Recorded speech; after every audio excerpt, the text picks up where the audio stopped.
New মার্কেটে অভিযানে প্রায় 1100 ধারালো অস্ত্র উদ্ধার। ঢাকার নিউ মার্কেট এলাকায় বিভিন্ন ধারালো অস্ত্রের বিক্রয় কেন্দ্র ও গুদামের সন্ধান পায় সেনাবাহিনী। সেখানে অভিযান চালিয়ে সামুরাই, ছুরি, চাপাতি সহ প্রায় 1100টি অস্ত্র উদ্ধার হয়।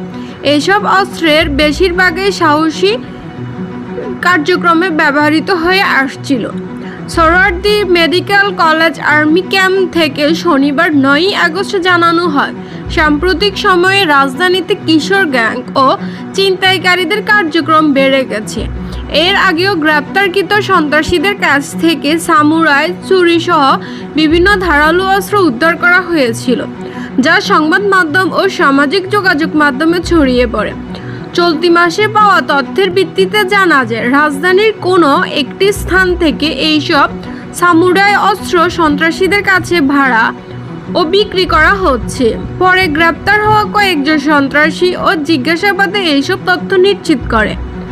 গোয়েন্দা তথ্য ভিত্তিতে গত 2 দিন ধরে নিউ মার্কেট এলাকায় অভিযান চালানো হয়।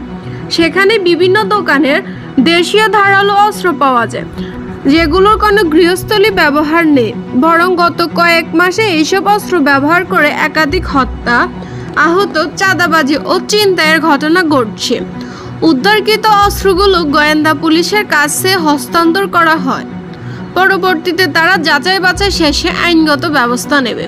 পাশাপাশি ব্যবসায়ীদের সঙ্গে অপরাধীদের কোনো যোগ সাজেশন আছে কিনা তা নিশ্চিত করতে তদন্ত চলবে।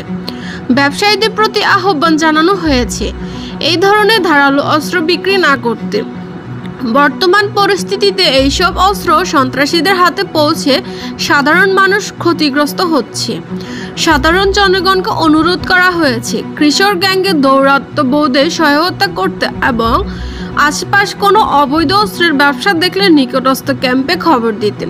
সেনাবাহিনী জানিয়েছে, দেশের আইনশৃঙ্খলা রক্ষায় তারা দৃঢ় অবস্থান রয়েছে এবং দুষ্কৃতিকারীরা যাতে কোনোভাবে অস্থিতিশীল পরিস্থিতির সৃষ্টি করতে না পারে সেজন্য তারা দিন